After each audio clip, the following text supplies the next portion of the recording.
अजमेर शरीफ के दरगाह को मंदिर बताने और उनकी कोर्ट में याचिका डालने वाले ने अगर सरकार गरीब नवाज से माफ़ी नहीं मांगी तो उनके साथ क्या होने वाला है, तो आज की इस वीडियो में हम आपको बताने वाले हैं, इसलिए वीडियो लास्ट तक ज़रूर देखिए।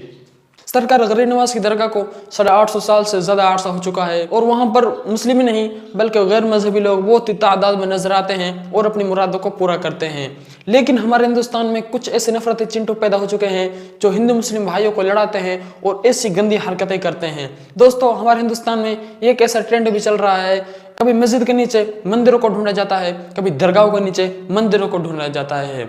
दोस्तों, जिस शख्स ने भी दरगाह का मंदिर होने का दावा किया था उसको ऐसी लताड़ लगी है कि वो हमेशा याद रखेगा और कभी भूल नहीं पाएगा।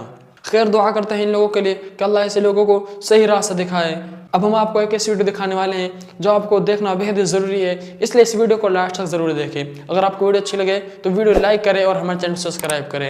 अगर आप फेसबुक पर देख रहे हैं तो हमें फॉलो ज़रूर करें। पहले वीडियो देखते हैं, इसके बाद में बात करेंगे।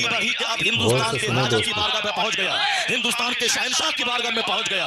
800 बरस से जो पूरे हिंदुस्तान की रखवाली कर रहा हो, कब्र में रह के पूरे हिंदुस्तान की संप्रभुता को बचा रहा हो, हिंदुस्तान के मुसलमानों से ज्यादा हिंदुओं की अकीदत का मरकज बना हुआ हो। मुसलमान जाते हैं 60 लाख तो 40 लाख तो 60 लाख गैर मुस्लिम वहां जाते हैं, उनको वहां बेटा मिलता है, बेटी मिलते न जाने क्या क्या मिलता है।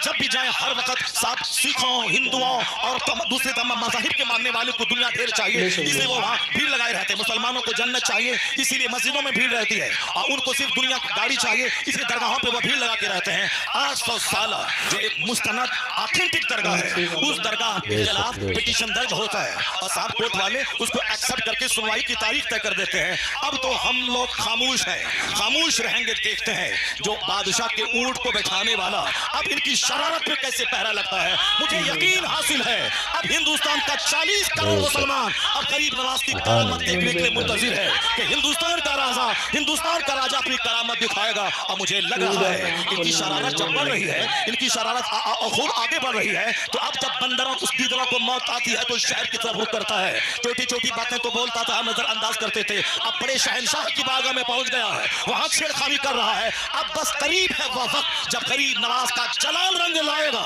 और जब वो जलाल रंग लाएगा इनका सारा गुरूर चकनाचूर होगा और मुस्तफा के गुलामों को अल्लाह इज्जतों से मालामाल बनाएगा। जुल्म की इंतहा हो गई, जुल्म की इंतहा हो गई। जिस आस्थाने से करोड़ों हिंदू फैज उठाते हैं, जिनकी गरीबी दूर होती है, भीख मांगने के लिए 24 घंटे पड़े रहते हैं, उस मुकद्दस आस्थाने के खिलाफ इन्होंने छेड़छाड़ करने की कोशिश की है।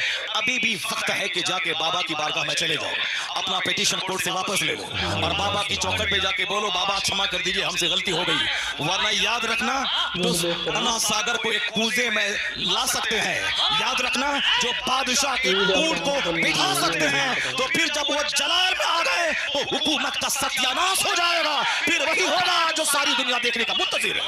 इसलिए एक कौम मुस्लिम, आपको कानून हाथ में नहीं लेना है, आपको सड़क पे आकर के बहुत बड़ा प्रोटेस्ट नहीं करना है। ये मामला शहंशाह हिंदुस्तान का मामला है, अब मामला उनकी कोर्ट में पहुंच चुका है। बस हम लोग वही करें जो सरकार दो जहां के दादा अब्दुल मुत्तलिब, जब अबरहा जो हाथियों का फौज लेके खाने काबा को ढाने आ रहा था, अब्दुल मुत्तलिब ने क्या कहा था कि हर शख्स अपने घर की हिफाजत करता है, ए अल्लाह ये तेरा घर है, तू अपने घर की हिफाजत कर। इतना कह के पहाड़ पर चले गए और फिर वो देखने लगे, देखें रब्बे करीम अपने घर की हिफाजत कैसे करता है। सारी दुनिया जान रही है कि अलम तर कैफ फअल रब्बुका बिअसहाबिल फील, क्या उसके साथ सुलूक हुआ। अबरहा जलील होके मरा, उसके सारे हाथी मरे, एक छोटा सा कंकरा पत्थर उसके गुरूर को तोड़ के रख दिया, सारे धाराशायी हो गए। हम तो यही देखते हुए आ रहे हैं 1400 साल के अंदर। अल्लाह रब्बुल इज्जत बहुत बेनियाज है, कोई भी जालिमों का जुल्म उसको तो थका नहीं सकता, और किसी भी इबादत करने वाली की इबादत की वजह से अल्लाह रब्बुल इज्जत की शान में कोई इजाफा नहीं हो सकता। अल्लाह उस सिफाते कमालिया का जामा है कि जिसके आगे किसी सिफत का कोई तसव्वुर ही नहीं है। अल्लाह रब्बुल इज्जत के पास सारी कुव्वतें, सारी ताकतें मौजूद है। हम इबादत करते हैं, हम उसका बेनिफिट मुझको मिलता है, अगर कोई कुफ्र करता है उसका नुकसान वो उठाता है। अल्लाह सिर्फ देखना चाहता है कि मेरा कौन बंदा है जो इस जमीन को अदल से भरता है, और कौन है जो इस जमीन को जुल्म से भरता है। जो ईमान लाएगा, अच्छा काम करेगा, उसे यहाँ से शरफ देंगे, इज्जत देंगे, हुकूमत देंगे, मरने के बाद जन्नत देंगे। जो कुफ्र करेगा, शरारत करेगा, जुल्म करेगा, अत्याचार करेगा, दूसरों को जीने नहीं देगा, सताएगा, समाज को पाप से भर देगा, उसके लिए आग तो वहां है, यहाँ उसका जीना तंग कर देंगे, यहाँ उसके घरों को कैद खाना बना देंगे, यहाँ उसको जलील और रुस्वा कर देंगे। नहीं देखा तुमने आज से 5 साल पहले चाइना के लोग कहते थे कौन सी नमाज है, कैसी नमाज है, जापान के लोग कहते थे कौन सी मस्जिद है, कैसा मदरसा है, हिंदुस्तान के भी चंद सर फिरे कहते थे ये कौन सी मस्जिद, कौन सा मदरसा, अजान बंद कर देंगे, मदरसा बंद कर देंगे। अमेरिका भी कहता था ये कौन सा इस्लाम है, हर तरफ इस्लाम का चर्चा हो रहा है, हर तरफ इस्लाम इस्लाम लोग कर रहे हैं, नहीं बढ़ने देंगे इसे। अब मुसलमान परेशान हाल थे, मुसलमान हाथ उठा के रब्बे करीम की बारगाह में दुआ कर रहे थे, तो हमारे जुलूस, हमारा प्रोटेस्ट काम नहीं आया, मगर हमारी वो भीगी पलकों की दुआएं वो काम आई कि जो काम पूरी दुनिया को हिला के रख दिया। अल्लाह रब्बुल इज्जत ने दूसरी फौज को नहीं भेजा, एक छोटा सा कोरोना का कीड़ा भेज दिया, उस कीड़े ने चाइना को तबाह किया, अमेरिका के शहर को उसको रौनक को मिटा दिया, इन सारे एयरफोर्स में ताले लगवा दिए, दुनिया के अरबों इंसान को उनके घर को जेल उसके लिए बना दिया गया।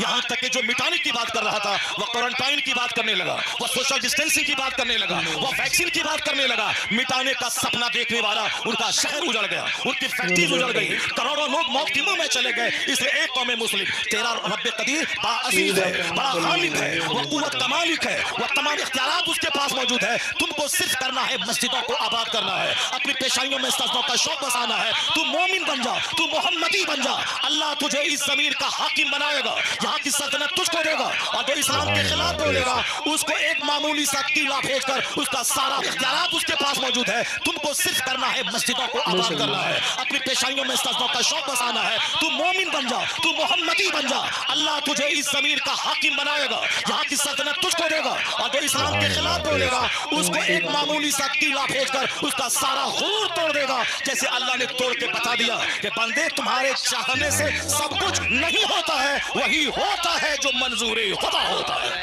अल्लाह ने दुनिया के सारे लोगों की औकात याद दिला दी, लोगों के होश ठिकाने लग गए।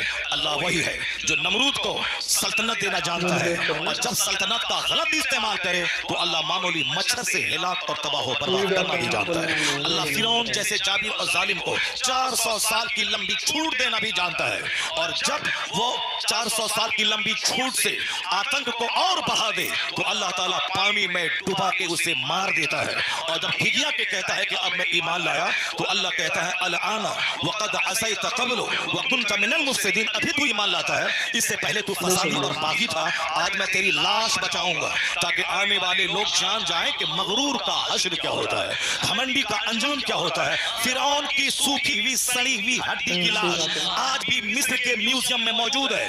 दुनिया के सारे सयाह, सारे टूरिस्ट उसको देखने जाते हैं और वहां से देखकर इबरत हासिल करते हैं कि 400 साल लंबी उम्र पाने वाला पूरे मिस्र का बाताज बादशाह था, लेकिन अल्लाह ने उसे ऐसा जलील किया, उसकी डेड बॉडी को दूसरों की इबरत की खातिर रखा, उसके ईमान को कबूल नहीं किया। तो इसे एक कौम मुस्लिम तू नमाज पढ़, रोजा रख, हज कर, ज़कात दे, मस्जिद को आबाद कर, मदरसा को आबाद कर, अखबार पढ़ के ज्यादा इस्लाम के बारे में टेंशन मत मोल ले कि हमारा मुस्तकबिल क्या होगा, आने वाले दिन में इस्लाम का क्या होगा। ये सब टेंशन लेने की कोई जरूरत नहीं है। इतना यकीन कर ले, गिरह बांध के रख ले, जो अल्लाह कल के फिरौन को नहीं छोड़ा, पानी में डुबा के मार दिया है, वही अल्लाह आज के फिरौन को भी नहीं छोड़ेगा, आज के नमरूद को भी नहीं छोड़ेगा, आज के शद्दाद को भी नहीं छोड़ेगा। बस तुम्हें सिर्फ सब्र करना है, मस्जिदों को आबाद करना है। जो काम एटम बम से नहीं होता है वो काम तेरे सजदे से हो जाता है।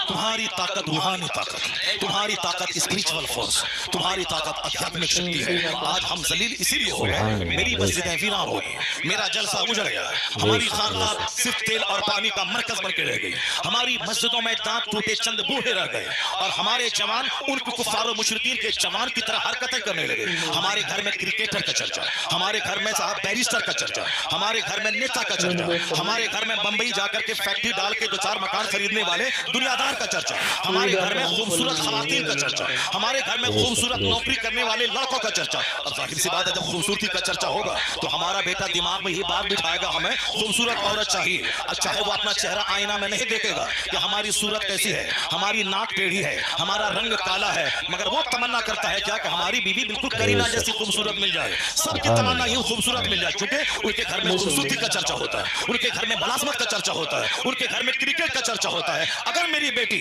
کسی خوبصورت چہرے والے کے ساتھ بھاگ کر ایمان کا سودا کر لے، یہ قصور ماں باپ کا ہے جو اپنے گھر میں حسن کا چرچا کرتا ہے، دولت کا چرچا کرتا ہے، سروس کا چرچا کرتا ہے، اسکول کالج کا چرچا کرتا ہے۔ یہ بتا دے کہ جس کے گھر میں عالم کا آنا جانا ہو، جس کے گھر میں پیر کا آنا جانا ہو، جس گھر کے بال بچے اپنے عالم کی تہجد کی نماز کا منظر دیکھ رہے ہو، وہاں تلاوت قرآن کا منظر دیکھ رہے ہو، میں دعوے سے کہتا ہوں جہاں کفار کا آنا جانا ہوگا، جہاں ٹکیت کا آنا جانا ہوگا، جہاں دنیا دار کا آنا جانا ہوگا، اس کے بچوں کا دنیا دار بننا چاہتا ہے۔ اسی طرح جہاں نمازی کا آنا جانا ہوگا، عالم کا آنا جانا ہوگا، مشائخ کا آنا جانا ہوگا، ان کے گھر کے بال بچوں کا ایمان کا بچنا بھی طے ہے، وہاں نمازی بننا بھی طے ہے۔ اس لیے بزرگوں نے کہا اپنے گھر میں چوروں کو مت آنے دے، اپنا دسترخوان نیکوں کے لیے بچھا، عالموں کا آنا جانا ہونے دے، مشائخ کا آنا جانا ہونے دے۔ دکھنے کا اثر ہوتا ہے، جہاں چوری ہوگی وہاں کے بچے چور پیدا ہوں گے، جہاں تلاوت قرآن ہوگی وہاں کے بچے غلام حسین پیدا ہوں گے۔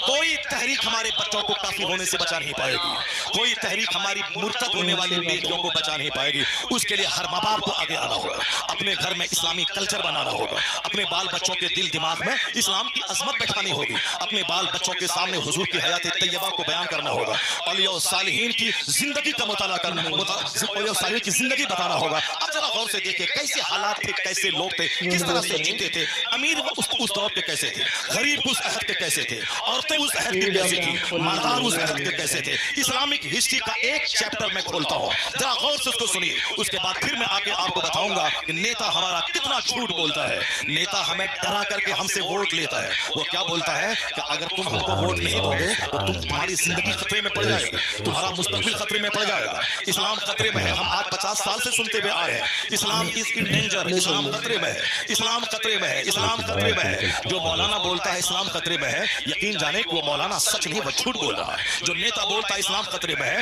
وہ نیتا جھوٹ بولتا ہے۔ یہ کیوں نہیں بولتا نیتا کہ ہماری نیتا گیری خطرے میں ہے، ہماری پولیٹکس خطرے میں ہے، ہمارا ایم پی کا پوسٹ خطرے میں ہے، ہماری پارٹی خطرے میں ہے، یا بول میری پارٹی خطرے میں ہے۔ ہم جس طرح سے وہ اپنے لوگوں کو ڈراتا ہے ہم سے اور ہمارے خلاف نفرتوں کی آگ لگا کر وہ اپنا ووٹ لیتا ہے، اسی طرح ہمارے بھی کچھ لوگ ہیں جو شراب میں ڈوبا ہو، ایک وقت کی نماز نہ پڑھتا ہو، جو دہلی میں جیتنے کے بعد 5 اسٹار ہوٹل میں رنگ رلیاں مناتا ہو، یہ ہمیں آ کے مذہب کے نام پہ ہم سے ووٹ لیتا ہے کہ ہم مسلمان ہیں تم ہم کو ووٹ دو۔ مسلمان کے نام پہ اس کو ووٹ دیا جائے گا جو مسلمان ہوگا، کمپلیٹ مسلمان ہوگا، جو مصطفیٰ کا ہوگا، جو قرآن حدیث کا ہوگا، جس کو دیکھنے کے بعد لگے گا یہ مسلمان ہے، صرف ایک لیبل لگ گیا مسلمان ہے، باقی سارا کام مشرکین جیسا ہے، اس کو ووٹ دیا جائے گا۔ ووٹ نہیں دو گے تو بولے گا تمہیں کاٹ دیا جائے گا، تمہیں مار دیا جائے گا۔ اسلام خطرے میں ہے، مسلمان خطرے میں ہے۔ میں بتاؤں گا قرآن کریم کیا کہتا ہے، مصطفیٰ کی حدیث کیا کہتی ہے، اور یہ نیتا کیا بولتا ہے، اور جھوٹ بولیے اگر بولتا ہے کہ اسلام خطرے میں ہے وہ جھوٹ بولتا ہے۔ قرآن کریم صاف لفظوں میں کہہ دیا ہے یریدون لیطفئوا نور اللہ بافواہہم واللہ متم نورہ۔ اللہ کہتا ہے یہ مشرکین، یہ کفار اپنے منہ سے اسلام کا چراغ بجھانا چاہتے ہیں، اللہ اس نور کو پورا کرنا چاہتا ہے، جو اللہ اسے پورا کرنا چاہتا ہے، اور یہ اس نور کو بجھانا چاہتے ہیں۔ بندوں کا چاہا ہوا ہوگا یا اللہ کا چاہا ہوا ہوگا، یہ بندہ کمزوری کا پتلا ہے، بندے کی ہسٹری کمزور ہے، انسان کی تاریخ کی کمزور ہے۔ انسان پیدا ہوا کیسے ہے؟ انسان پیدا ہوا ایک ناپاک قطرے سے، جس کی ابتدا اتنی کمزور ہو کہ ناپاک قطرے سے پیدا ہوئے ہوں، جس کی ابتدا اتنی کمزور ہے یا بچتی ہوئی مٹی سے پیدا ہوا ہے، جس کی بنیاد اتنی کمزور ہے کہ کئی بار شرمگاہوں سے کا گزر ہوا ہے۔ باپ کی ریڑھ کی ہڈی اور ماں کے سینے کی ہڈی سے جو قطرہ نکلتا ہے اس سے یہ انسان پیدا ہوا۔ یہ میں نہیں کہتا، پیدا کرنے والا میرا خالق کہتا ہے۔ فَلْيَنْظُرِ الْإِنسَانُ مِمَّا خُلِقَ خُلِقَ مِن مَّاءٍ دَافِقٍ يَخْرُجُ مِن بَيْنِ الصُّلْبِ وَالتَّرَائِبِ إِنَّهُ عَلَىٰ رَجْعِهِ لَقَادِرٌ۔ اللہ کہتا ہے a man should consider in his creation، آدمی کو